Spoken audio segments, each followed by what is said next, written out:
আসসালামু আলাইকুম, স্বাগতম জানাচ্ছি বিবিসি নিউজ আন্তর্জাতিক সংবাদে। শুরুতেই সংবাদ শিরোনাম, এরপর বিস্তারিত। ইরানকে কোনোভাবেই পারমাণবিক অস্ত্র অর্জন করতে দেওয়া যাবে না, ভ্যান্স। তড়িৎঘড়ি তিল ট্যাঙ্কারে ভরছে ইরান, উৎপাদন বাড়িয়েছে সৌদিও। কিউবার সংকট পুরো ক্যারিবিয়ান অঞ্চলে প্রভাব ফেলতে পারে। উত্তর কোরিয়া যুক্তরাষ্ট্রের সঙ্গে ভালোভাবে চলতে পারে, কিম জং উন। দর্শক, এতক্ষণ শুনছিলেন সংবাদ শিরোনাম। এখন বিস্তারিত। আপনি যদি ইসরায়েলের ধ্বংস চান এবং মুসলিমদের পাশে থাকেন, তাহলে ভিডিওতে লাইক করে চ্যানেলটি অবশ্যই সাবস্ক্রাইব করে দিবেন এবং আপনার মূল্যবান মতামত অবশ্যই কমেন্টে লিখে জানিয়ে দিবেন। এখন বিস্তারিত। ইরানকে কোনোভাবেই পারমাণবিক অস্ত্র অর্জন করতে দেওয়া যাবে না। ইরানকে কোনোভাবেই পারমাণবিক অস্ত্র অর্জন করতে দেওয়া হবে না বলে মন্তব্য করেছেন যুক্তরাষ্ট্রের ভাইস প্রেসিডেন্ট জেডি ভ্যান্স। সেই সঙ্গে কূটনৈতিক সমাধানই ট্রাম্প প্রশাসনের পছন্দের পথ, তবে প্রয়োজন হলে অন্য বিকল্পও ব্যবহার করা হবে বলেও সতর্ক করেন তিনি। সংবাদমাধ্যম ফক্স নিউজকে দেওয়া এক সাক্ষাৎকারে ভ্যান্স বলেন, প্রেসিডেন্ট ডোনাল্ড ট্রাম্প এ বিষয়ে একেবারে পরিষ্কার, ইরান পারমাণবিক অস্ত্র পেতে পারে না। তিনি বলেন, সামরিক পদক্ষেপই চূড়ান্ত লক্ষ্য নয়। প্রেসিডেন্ট যেমন বলেছেন, আমরা কূটনীতির পথেই সমাধান চাই। তবে বিষয়টি খুবই সরল। বিশ্বে সন্ত্রাসবাদের সবচেয়ে বড় রাষ্ট্রীয় পৃষ্ঠপোষক ইরান যেন পারমাণবিক সন্ত্রাসের হুমকি দিতে না পারে তা নিশ্চিত করতে হবে। ভ্যান্সের মতে অধিকাংশ আমেরিকানই মনে করেন ইরানকে পারমাণবিক অস্ত্র সক্ষমতা অর্জনের সুযোগ দেওয়া উচিত নয়। এটি জাতীয় ও বৈশ্বিক নিরাপত্তার প্রশ্ন। তড়িঘড়ি তেল ট্যাঙ্কারে ভরছে ইরান, উৎপাদন বাড়িয়েছে সৌদিও। যুক্তরাষ্ট্রের সম্ভাব্য হামলার আশঙ্কায় ইরান পারস্য উপসাগরে থাকা ট্যাঙ্কারগুলোতে স্বাভাবিকের প্রায় ৩ গুণ বেশি তেল তুলছে। বাজারে তেল সরবরাহ বাধাগ্রস্ত হতে পারে এমন আশঙ্কায় এই তড়িঘড়ির ইঙ্গিত দিচ্ছে। বুধবার মার্কিন সংবাদ মাধ্যম ব্লুমবার্গের প্রতিবেদন থেকে এ তথ্য জানা গেছে।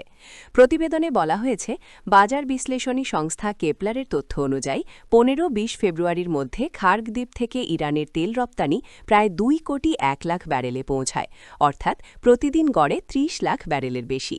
জানুয়ারির একই সময়ের তুলনায় এটি প্রায় ৩ গুণ বেশি বলে প্রতিবেদনে উল্লেখ করা হয়েছে। তুলনা করলে দেখা যায়, আগের ৩ মাসে ইরানের গড় লোডিং ছিল প্রতিদিন ১৫,৪০,০০০ ব্যারেল। খার্গ দ্বীপে ইরানের এক বিশাল তেল টার্মিনাল রয়েছে। এখান থেকেই ইসলামী প্রজাতন্ত্রের প্রায় ৯০% তেল রপ্তানি হয়। ২০২৫ সালের জুনে যুক্তরাষ্ট্র ইসরায়েলের সঙ্গে ইরানের উপর হামলায় যোগ দেওয়ার ঠিক আগে ইরান দ্রুত তেল দেশ থেকে বের করে জাহাজে তুলে বিদেশে পাঠানোর চেষ্টা করেছিল। খার্গ দ্বীপ সরাসরি হামলার ঝুঁকিতে বেশি, কারণ ইরান যে শ্যাডো ফ্লিট বা ছায়া নৌবহর ব্যবহার করে তেল পরিবহন করে সেগুলো তুলনামূলকভাবে কম ঝুঁকিপূর্ণ ও ছড়িয়ে ছিটিয়ে থাকে। তবে শুধু ইরানই নয়, মধ্যপ্রাচ্যের আরেক বড় তেল উৎপাদক সৌদি আরবও রপ্তানি বাড়াচ্ছে। বার্তা সংস্থা রয়টার্স বুধবার জানিয়েছে, যুক্তরাষ্ট্র ইরানে হামলা চালালে সরবরাহ ব্যাহত হতে পারে এমন পরিস্থিতি মাথায় রেখে সৌদি আরব তেল উৎপাদন ও রপ্তানি বাড়াচ্ছে। এটি একটি বিকল্প পরিকল্পনার অংশ।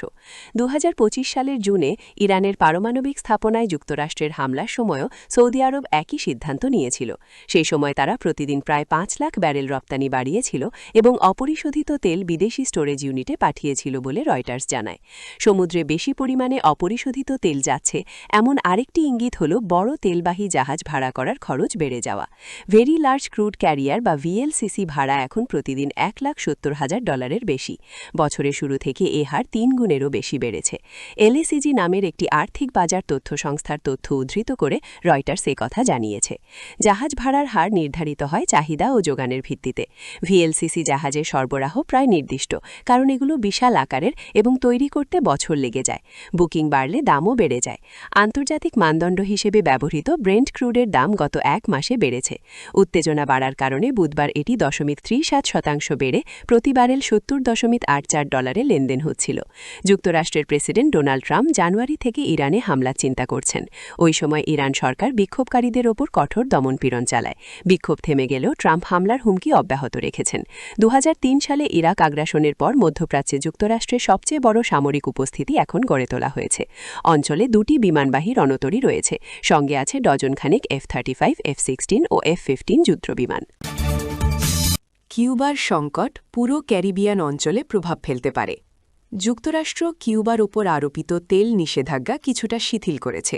মার্কিন পররাষ্ট্রমন্ত্রী মার্কো রুবিও বলেছেন, কিউবার অস্থিরতা শুধুমাত্র দেশটিতে সীমাবদ্ধ থাকবে না, বরং পুরো ক্যারিবিয়ান অঞ্চলে প্রভাব ফেলতে পারে। রুবিও বলেছেন, কমিউনিস্ট সরকারের দীর্ঘদিনের ভুল নীতি কিউবার ঐতিহাসিক অর্থনৈতিক সংকটের মূল কারণ। রুবিও ক্যারিবিয়ান কমিউনিটি ক্যারিকম সম্মেলনে বলেছেন, যুক্তরাষ্ট্র যেভাবে সমাজতান্ত্রিক নেতা নিকোলাস মাদুরোকে ক্ষমতাচ্যুত করেছে তা এই অঞ্চলের স্থিতিশীলতার জন্য গুরুত্বপূর্ণ প্রভাব ফেলেছে। ছোট দ্বীপরাষ্ট্র সেন্ট কিটস ও নেভিসে অনুষ্ঠিত এ সম্মেলনে তিনি কিউবার সমস্যার প্রতি আন্তর্জাতিক মহলের দৃষ্টি আকর্ষণ করেছেন। রুবিও বলেন, কিউবার জনগণের জীবনমান উন্নয়নের একমাত্র সুযোগ হল আমূল সংস্কার। এখন কিউবার পরিস্থিতি ধ্বংসপ্রায়। যদি তারা যথাযথ সংস্কার করে তাহলে তা অর্থনৈতিক ও রাজনৈতিক স্বাধীনতার পথ খুলে দিতে পারে। কিউবার অর্থনৈতিক সংকটের জন্য তিনি সরকারের অপ্রয়োজনীয় নীতিমালা ও ব্যক্তিগত খাতের অভাবকে দায়ী করেছেন। কিউবা ১৯৫৯ সালের ফিদেল কাস্ত্রোর বিপ্লবের পর থেকে কমিউনিস্ট শাসনে রয়েছে। অস্থিরতার সতর্কতা। রুবিওর বক্তব্যের সময় কিউবা জানিয়েছে, ফ্লোরিডায় একটি নৌকায় ৪ জনকে হত্যা করা হয়েছে। কিউবার দাবি, বন্দুকধারীরা যুক্তরাষ্ট্র থেকে দেশটিতে অনুপ্রবেশ করতে চেয়েছিল।